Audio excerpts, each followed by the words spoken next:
짱의 거꾸로 과학교실 시작합니다. 오늘의 배움 주제는 다음과 같습니다. 오늘은 부모의 형질이 자손에게 전달되는 유전 현상을 분리의 법칙을 이용하여 설명하도록 하겠습니다. 자, 멘델은 이 우열의 법칙에서 끝나지 않고요. 멘델의 유전 법칙 두 번째, 또 분리의 법칙이라는 얘기를 또 합니다. 이것은 뭐냐? 이런 것이 또 의문이었던 거예요. 멘델의 실험을 보면은 지금 잡종 2대에서 다시 흰색 꽃이 나타났죠. 자, 잡종 1대는 스님없이 자주색이었는데 잡종 2대에서 흰색 꽃이 나타나게 되었습니다. 자, 이것은 좀 전에 말했던 열성인자 덕분에 나타나게 된 건데요. 그렇다면 이 열성인자가 어떻게 살아남아서 다시 나타날 수 있겠느냐? 자주색 꽃에 우성인자와 열성인자가 함께 있으면 무조건 우성이 나타나야 하는데 어떻게 여기선 열성인자가 나타나겠느냐? 그걸 고민해 보니까 혹시나 이런 일이 있지 않을까 하고 생각해 본 게 바로 이거 분리의 법칙입니다.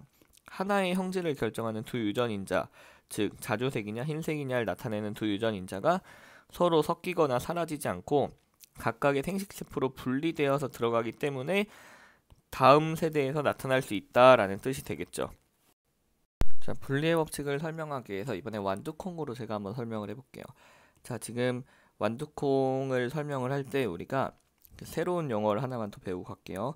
이렇게 영문으로 표현하기도 하고 이렇게 그림으로 표현하기도 하는데요. 이렇게 기호로, 영문으로 기호로 표현하는 것을 우리는 유전자형이라고 말을 하고 있습니다. 반면에 이렇게 그림으로 표현하는 것을 표현형이라고 말하고 있습니다. 우리 유전을 공부할 땐 두 개를 다 섞어서 쓰고 있는데요. 주로 이 유전자형을 많이 쓰고 있으니까 이런 게 있구나 하고 잘 알아두시기 바랍니다. 자, 그렇다면 이때 유전자형을 표현할 때 대문자 R로 표현하는 게 있고 소문자 R로 표현하는 게 있어요. 이때 대문자로 표현하는 것이 보통 우성입니다. 그리고 소문자로 표현하는 것이 보통 열성이 되겠죠. 자, 완두콩에선 이렇게 둥근 완두콩이 우성 유전자가 되고요. 이렇게 주름진 완두콩이 열성 유전자가 됩니다. 자, 이때 이 지금 첫 번째 순종을 보면요. 자, 여기 나와 있는 거는 순종의 그 둥근 완두콩의 유전자 형태입니다. 이때 요 위치에 요 대립 유전자라고 써있는 요 위치에 바로 이 대문자 RR, 즉 둥근 완두콩을 결정하는 유전인자가 들어있는 거죠. 자, 반면에 이 열성 유전자도 마찬가지로 각각의 염색체의 요 위치에 그 열성 이 주름진 것을 결정하는 대립 유전자가 여기 들어있습니다. 자, 그런데 얘네 둘이 이제 잡종 1대로 가면은 서로 반반씩 섞이겠죠. 반반씩 섞인다라는 것은 여기 있는 애와 여기 있는 애가 각각 이렇게 하나씩 함께 있게 된다라는 것입니다. 그때 보면 이제 대립 유전자의 위치에 둥근 것과 주름진 것이 서로 같은 위치에 이렇게 존재를 하게 되는 거죠. 자, 이때 한마디로 이런 겁니다. 같이 얘랑 서로 지금 따로 들어가 있죠. 얘는 여기 들어가 있고 얘는 여기 들어가 있잖아요. 분리돼서 들어갔다는 거예요. 이게 분리의 법칙입니다. 이렇게 한 군데에 R과 R이 대문자 R과 소문자 R이 함께 있지 않고 각자 분리되어 들어간다. 자, 이렇게 분리되어 들어가면은 아까 봤던 그 자주색 3개와 흰색 1개가 나오는 결과가 나오게 되는데요. 무슨 말이냐면요. 자, 지금 이 과정을 보면은 지금 여기는 순종이죠. 순종들이 있습니다. 순종에서 교배를 서로 시킬 거예요. 타가소분을 통해서. 그럼 이 유전형 R이 있으면은 여기서 하나만 줘야겠죠. 대문자 R 하나만 빠져나올 겁니다. 자, 여기가 표현형이 2개인 이유는 유전자형이 2개인 이유는 항상 상동 염색체니까 이게 항상 쌍으로 있다라는 뜻입니다. 그럼 여기서 생식세포를 만들 때는 절반으로 줄여야겠죠, 염색체가. 자, 여기도 마찬가지. 소문자 R이 2개면은 교배를 시키면 생식세포는 하나만 나오게 됩니다. 그럼 이 2개가 만나서 대문자 R과 소문자 R을 갖고 있는 요 잡종 1대를 만들게 되겠죠. 잡종 1대에서는 우성인 둥근 완두만 나오게 될 거고요. 근데 얘를 이제 자가소분을 시킬 겁니다. 이 똑같은 애랑 소분을 시키는 게 결국 자가소분이죠.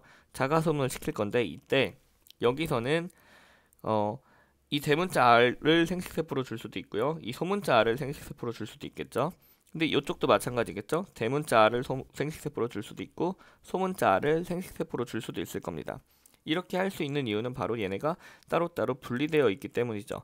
둥근 유전자 대문자 R과 주름진 유전자 소문자 R이 분리돼서 서로 다른 생식세포로 들어갈 수가 있다라는 겁니다. 이게 바로 분리의 법칙이에요. 굉장히 말이 어렵죠. 선생님도 말하다 보니까 좀 어렵게 한 것 같네요.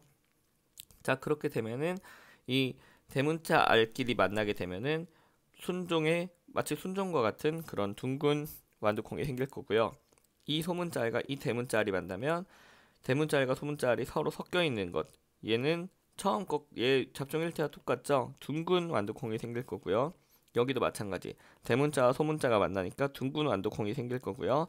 그런데 여기 이 소문자 알과 소문자 알이 만나는 얘는 결국 우성인자가 없고 열성인자만 있으니까 주름진 완두콩이 생기겠죠. 즉 3대 1로 나오게 될 겁니다. 그렇겠죠? 자, 이 분리의 법칙 덕분에 3대 1의 확률로 이 열성인자를 잡종 2대에서도 표현할 수가 있게 되는 거죠. 자, 조금 어렵죠? 정리를 한번 해볼게요. 자, 좀 정리를 한번 해보면요. 결국 우열의 법칙이라는 것은 잡종 1대에서 우성인자와 열성인자가 나타나며 이때 우성과 열성이 함께 있으면 무조건 우성이 표현된다, 겉으로. 그것이 우열의 법칙이고요. 두 번째 분리의 법칙 같은 경우는요. 이 우성인자나 열성인자 같은 이런 유전인자들이 함께 섞이지 않고 각각 분리돼서 염색체에 따로따로 존재하게 된다라는 것입니다. 자, 오늘 수업이 좀 길었네요. 수고하셨습니다. 이상 마치도록 하겠습니다.